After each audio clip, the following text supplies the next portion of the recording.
This lesson for our KOINE Project Class will address three things that Christ called and spoke and told, it literally told people to do, including his disciples who were together with them when he called the crowd, the people, a large crowd of people to himself.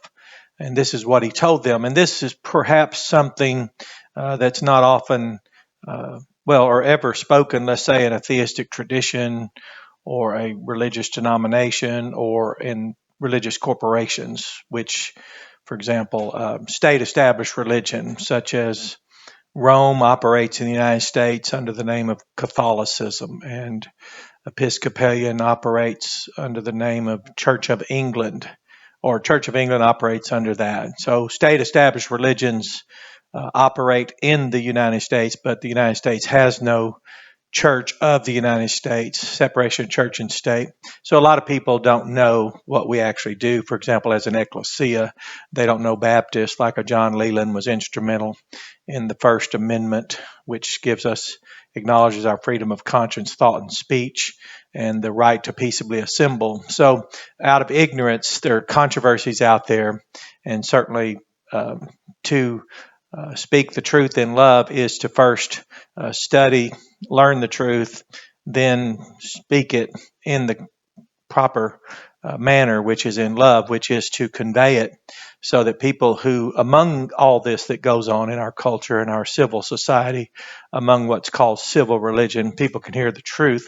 So this is, for example, there was recently LGBTQ was brought to my attention because there was a family that loitered at our church, Landmark in Jacksonville, and they're now associated with a church that is positively affirming LGBTQ. They're even wearing like little shirts that say Baptist with pride. It's Second Baptist Church, downtown Little Rock. So that's another point. It's just that the issue doesn't go away, and if people aren't going to be willing to speak what even Jesus spoke, then it's a little bit striking to continue to identify themselves as though they are somehow following Christ in a manner that would reflect anything he said.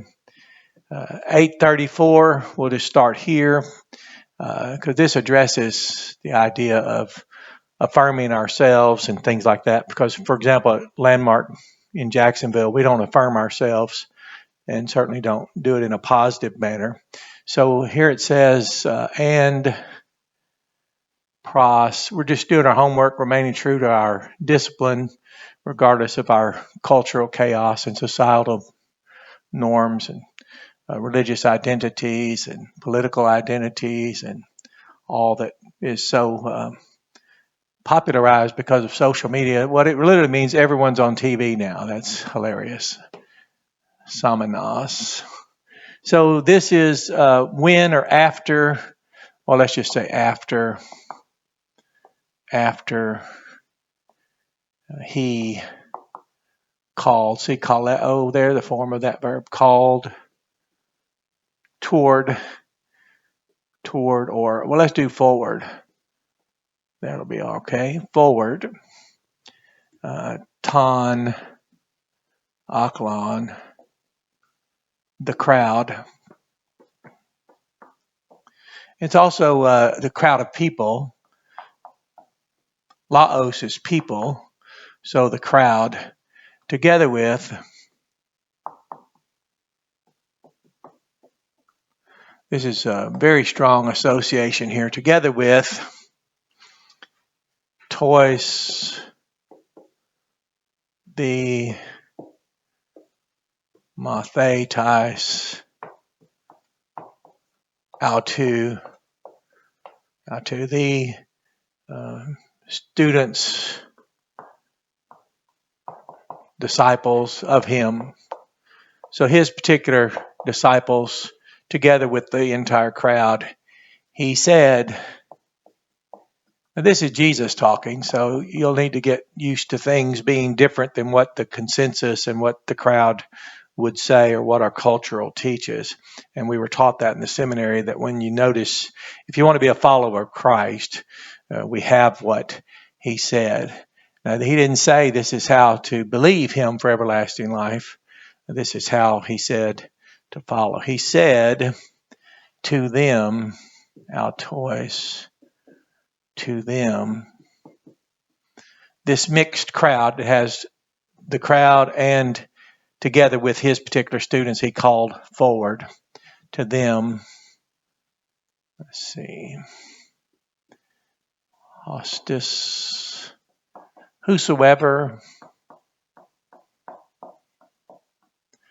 Bele is desiring,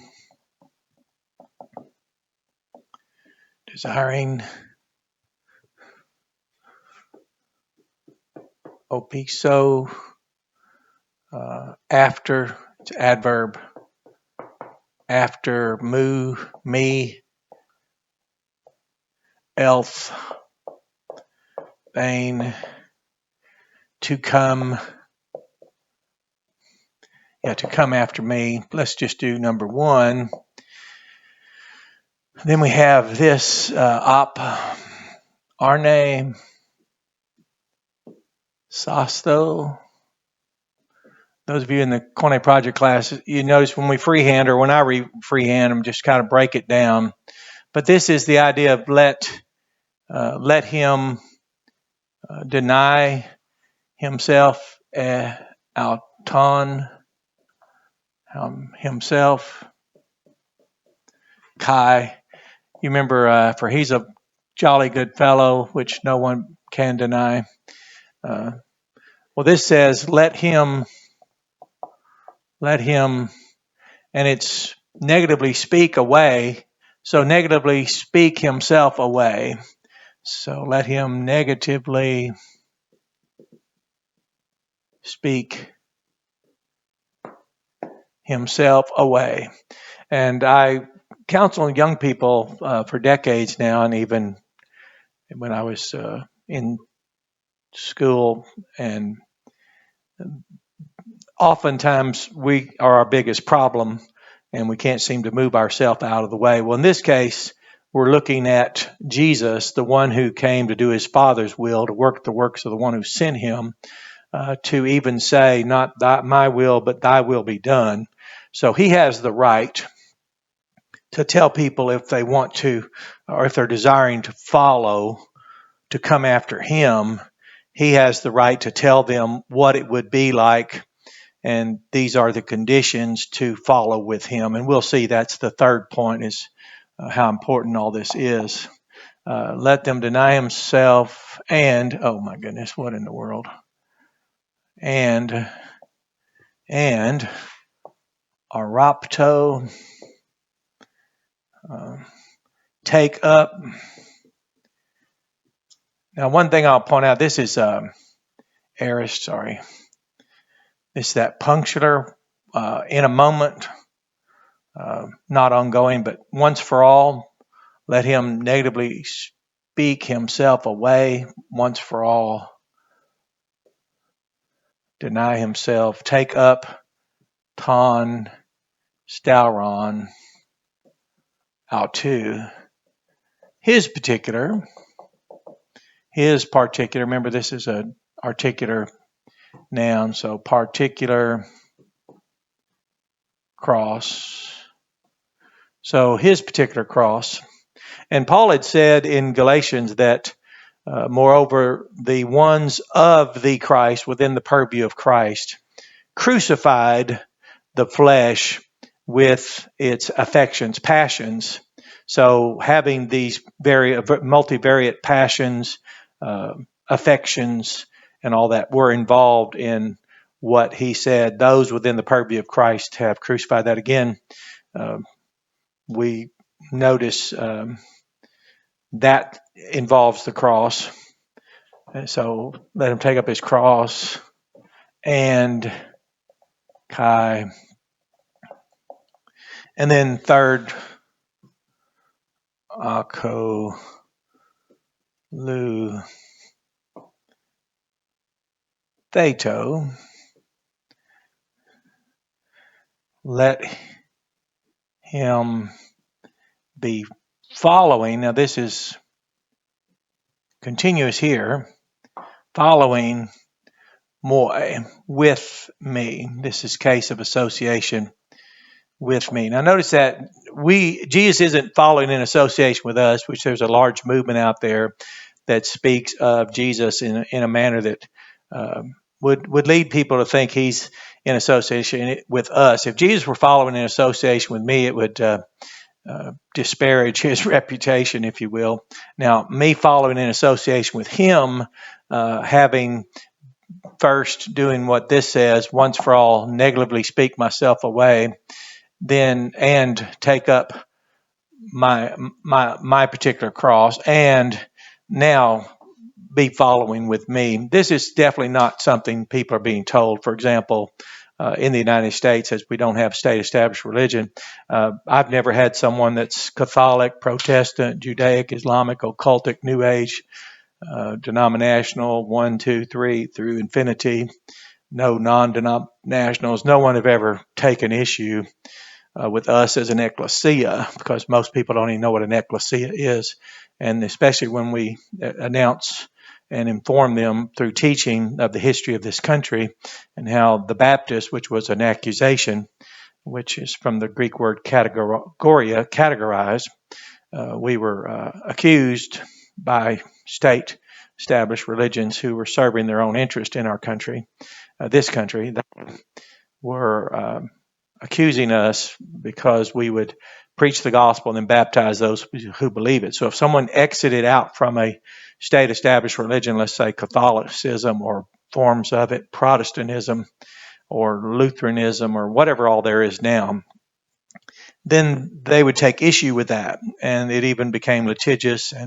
But the political scientists who constructed our what we call the documents according to which our constitutional republic stands, were collaborating with the Baptists. So really there's nothing more for the Baptists to do.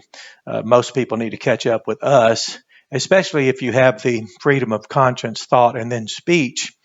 Direct that toward people who would seek to commandeer your government and then impose their dogma upon you through state and military. But it'd just be out of ignorance.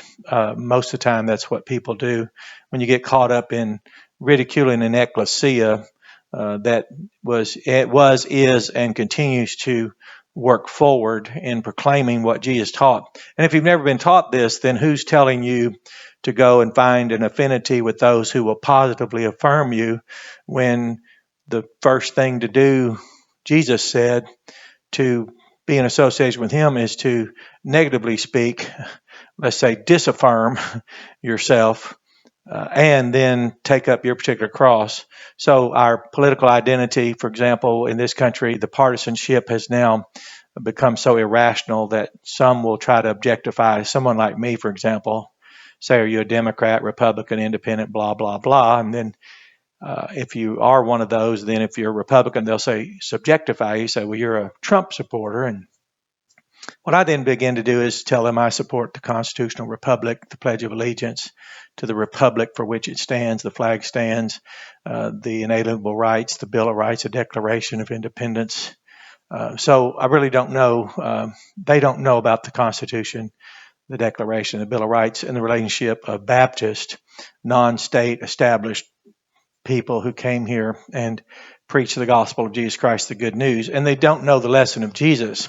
So if somehow you've been misled to say, I want to retain my political identity over following Christ, or my religious identity over following Christ, no longer does it happen on this outreach, but this class in our church. But at one time, people in their ignorance would say you had to fall into one camp or another, such as Calvinism or Lutheranism, or Armins Arminianism, or Molinism, or Pelagius is Pelagianism. And that's just ignorance. That's the belief that the world came in those 5 little categories, and somehow that has now become the reality going forward, when that's a very novel thing. Martin Luther didn't even begin what they call Protestant Reformation, which is a form again, the Catholic Church until 1517. So this is it. This is why it's regrettable if someone, for example, I'm not sure what word to use, but there were things called, there's people call themselves millennials. I'm told now I'm a boomer. There were yuppies. There were Gen X, Gen Z, AEIOU, I suppose. There were hippies, whatever all those things are. But Jesus said to speak yourself away from that and then take up your particular cross, which would be necessary to participate in crucifying the affections and the things to which we have great affinity, because our identity is very strong, and that's one thing that Jesus gave us. He is the one in his cross and with him and his teaching. So this is core teaching. So whether it's political, which I don't know what to say, political, religious, social, I have no idea about all the social movements such as millennial, boomer, whatever all that is, and or I don't even know the correct word. No matter what I say, there are sexual revolutions that took place in the 60s. That would be, I don't know what kind you'd call that. I guess you'd call it the heterosexual revolution. Marriage was redefined. The home as we know it was deconstructed. Later on, as that continued to go forward, laws were rewritten or removed. People can participate in serial monogamy, whatever all that is. So that identity there. But whatever's going on today, for example, in the LGBTQ, all that, you need to look that up from a credible source, because no matter what I say, it won't match the latest authorized version that's out there. But this one here seems to be female, attraction, affinity, affection toward a female.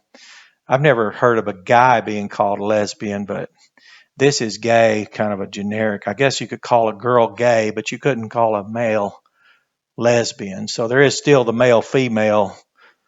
There's still the male female governing how this is expressed. This is, I think, bisexual, which that's just behavior. So that's between, again, males, females. Here's gay, male, for sure. You can call a male gay, but you can't call him a lesbian, which I'll just put an L with an X. Or now it could be updated. I have no idea. And then this trans, whatever this is, seems to be, from my understanding, it seems to be hyper hetero, meaning your affinity or an attraction for the opposite sex is so much that you as a female begin to transition to that, or as a male, well, here, just a male this direction. So the female, you're going from male to female and whatever all that is. And it seems to be very exasperating. It doesn't seem to be bringing any contentment for the people that are involved, because they seem to go on social media and just lash out irrationally. And I don't know what they don't have anything to say to us, because we are denying ourselves, admitting that we have affections and passions of the flesh, that unless we're willing to deny them, how in the world would we want to be a male and a female? One, let's say marriage, and then that be between believers, those in the Lord, married in the Lord, so believers. And of course, then B, for that marriage to reflect Christ, the Son of Man, Son of God, the man Christ Jesus, the man Christ Jesus, he's the one husband. Paul said he espoused that church to one husband. And then, of course, the church, ABC, the church is she, her, and he laid down his life for her. The male in a marriage, according to the New Testament, is to submit himself to the wife as Christ loved the church, laid down his life for her. She's to follow the male, the husband, the head of her. Now, this is all in the New Testament as the church follows Christ. So she, her, and the word is bride, and then espoused. I'll just put spouse, espoused, but I don't have room there. So that's very little is ever mentioned of this outside an ecclesia. So you'd really have to deny yourself, take up your cross. There are people out here who say, whatever all these things are, I can't deny myself. One person was out there adamantly affirming that he couldn't deny himself. I'm not the one that told him to deny himself. Jesus did. I'm not the one that said, take up your cross. I'm not the one that said, then be following in association with him. Jesus did. So we who deliberately come out, severed our ties, covenant together, and want to live according to this, marriage to us is, Peter even was shocked after Jesus taught about marriage. He said, well, what would it profit a man to be married at all, since he would have to give up his life just as Christ gave up his? But remember, Jesus is the one that said he didn't come here to do his will, but rather his Father's will.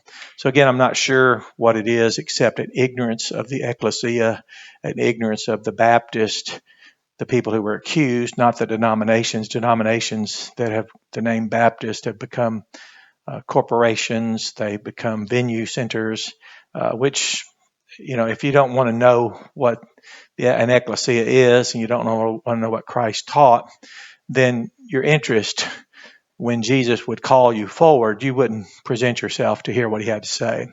And you certainly wouldn't be interested enough, as I just demonstrated at Landmark. Our interest is enough to want to know every single word that Jesus said so that we would know exactly what to do. So, and what we preach is the gospel of his grace, then baptism, and that baptism is about his death, what he did for us. He died for our sins. He was buried and rose again on the third day for our sins. And we are raised to walk in newness and unprecedented kind of life in an ecclesia where it's impossible otherwise. We have to interdepend in our covenant relation upon each other to build each other up. And then we have a fellowship into the gospel, a common union. This is where it was really strange when every time something new, which wasn't new, would come up, people would bring it to my attention. But unless you're in a fellowship, and we have people who say, well, I've been born again, I believed. Maybe they've even been baptized by an ecclesia, which that's harder and harder to find people that are. And they come our way. They can let us know they're interested in participating in a fellowship. But if they don't achieve that, then we don't go any further with them, because like I said, we had a family that loitered there for years, mocked the Lord's Supper, mocked husband and wife. They had gathered people to form an in-group, I guess you'd call it, which happens in every organization. It happens also in the ecclesia, where people come in and target what we do there, which was, we have a very empathic congregation, very highly trained, highly skilled, competent professionals who grew up there, and we watch as people come in. We still do for them what Christ did for us. He healed 10 lepers. Only one had the character to come back and express gratitude. So we still help, assist. I've tutored people's children who, they don't even speak to us, which we knew that before we were started. So we're way beyond that, needing someone to come there to affirm us. But when they won't hold a covenant relationship and then they become hostile, they eventually, as I informed them, their loitering was over, and that ended that. But unless you're in a fellowship, you're not a body member of Christ's body, and our church is a body of Christ fully. We're not a part of it. We are fully his body. That's an ecclesia. And then, of course, the Lord's Supper, where Lord's Supper. So whatever it is people are doing, and it's very normal, though, it's similar to what we've seen happen in politics today. People have become nominated for, let's say, a candidate of a particular party. And I know it was decades ago, but I started noticing, well, I don't even recognize this person as what we would traditionally call a Democrat or what we would traditionally call a Republican.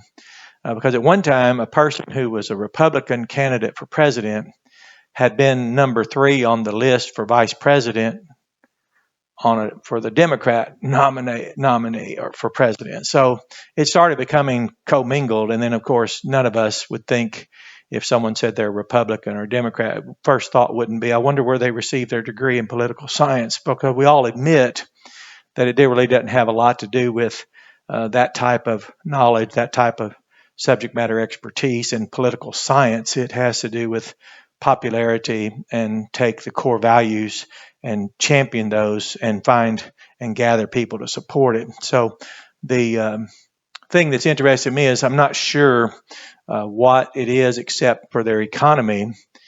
These religions, these theistic traditions like the United Methodist Corporation, they're now, and they were always critical of us years ago about our preaching the gospel of the glorious grace of God. And now we're being impugned by people who are so ignorant that they're saying we are lacking the willingness to affirm people. We don't affirm ourselves. So that's something that people don't know. And if people are saying they're wanting to be more like Jesus and they ignore what he said to be in association with him, they're redefining what it is to be like Jesus. And that's normal. A young man actually told me today before I came into this lesson that, well, everyone has their own beliefs. I said, well, absolutely. I said, and we all know that. So, but how many of us are interested in what Jesus taught, who Jesus is, why he came here, what he accomplished, what his Father did by sending him into the world to save sinners, not to come into the world to condemn us, but rather that we might be saved through him. So that's the whole point. But it's certainly being confused out there, since there's so many things calling itself a church, that it's becoming very odd. And very odd, because I remember we had a game, we were children, and we had one football. Obviously, we didn't need more. And then several of my friends would gather, and we would say, smear the queer. Well, that was the guy, with the odd guy. He's the one with the ball. So we would run and tackle. And then when enough people came, we would divide into teams and play football. But until then, with just the few we had, so this word would definitely require you to seek out a glossary wherever there's an official glossary of LGBTQ. I think there's an A for asexual, I for I can't remember now, but you all know, and you can go back, because people don't know what a boomer is. They don't know what a Gen X, Gen Z, a hippie, yuppie, millennial, whatever all that is. And we wouldn't be surprised to find among any of those identities, no two people say the same thing once and not one say the same thing twice. I remember when you would not find a Republican who would align himself with the social issues that the Democratic Party had begun to align themselves with much earlier. So that's now finding our partisanship will become more driven by performance. What can you achieve in less time? What can you do more efficiently, more effectively? How can you raise the standard of living for all of us? But as far as what an ecclesia is, I'm more than certain that people that try to bring the topic up to me, they don't know the history of our country. They don't know what the Baptist, as a people group who preach the gospel and baptize those who believe it, they don't know that we who assembled and gathered in the Bible as an ecclesia were the first called Christians there. So that to believe is one thing, to be a follower, here's the conditions. And they're very personal. It's very difficult. There's people that will adamantly affirm they can't do this. They'll say they can't crucify the passions. Now, I'll just stop here, but in the history of churches, in my relationship with churches, there used to be something called rededication. And I come to understand it, especially in light of this teaching, but sometimes when people would once for all, I'm going to deny myself, I'm going to take up my cross, I'm going to be following with Jesus, I'm going to be the father to my children, I'm going to be the husband to my wife, I'm going to be the brother in the covenant, I'm going to go out and serve Jesus unashamedly. I'm going to preach and witness this glorious gospel of the grace of God. I'm going to be there and be generous in the congregation. I'm going to build people up. And they would rededicate. And I think that's what they were doing. They were noticing how far away they had come in their following, or fallen back, if you will, backsliding, I think they called it. And so they would rededicate and try to have that once again. And truthfully, and I hate to belabor this, but truthfully, they would show from the first time they did, then they would rededicate, but they would do better and better. And by the grace of God, they did improve. But now it was always in the context of the Ecclesia. But you remember, we were talking to someone, I remember when it was against the law for businesses to be open on Sunday. So once that was all done and everyone began to be as busy on Sunday as they are on Monday, and it was no longer, there's now a generation of people who've never lived in a society where everything was closed on Sunday. So that certainly reduced the importance of being in an ecclesia, coming out, assembling for the purpose of serving Christ's interest. And now that people don't teach Jesus' teachings, but they now attribute to social issues, political issues, and religious issues what they imagine in their mind Jesus would do. So what would Jesus do? They conject and construct that, and then they project that onto a social, political, religious, whatever identity there is, and say, well, Jesus would just accept everybody. Well, then why are we even talking about Jesus at all? Because if he's done it once for all, then there's nothing to talk about. What are we doing advocating anything? And why are we and they? If you don't want to know what it means, and you don't want to be an ecclesia, why take issue with one? As I say to people, you couldn't possibly have an issue with Baptists who have been here for 2,000 years if you even knew what that word meant. You couldn't possibly have an issue with a Baptist and be telling us to not preach our gospel, not preach our Bible, not preach our doctrine of marriage as it's written in the Bible. You couldn't possibly take issue with us who championed and advocated and collaborated with the political scientists, and we are scientists in one way. We call it hermeneutics, practitioners of interpretation. We do that. So that's it. It's a good lesson, but I don't know if it's being something very many people want to identify with. We're being told not to say anything that might be negatively toward ourselves, because we want people to affirm us, accept us, and Jesus loved us and died for us. And yet Jesus himself debased himself, took on the form of a bondslave, and remained obedient unto death, even the death of the cross, to accomplish his Father's will, not his own. So whatever you desire, that's just truth. It's a reality that you have, like I have, affections and desires.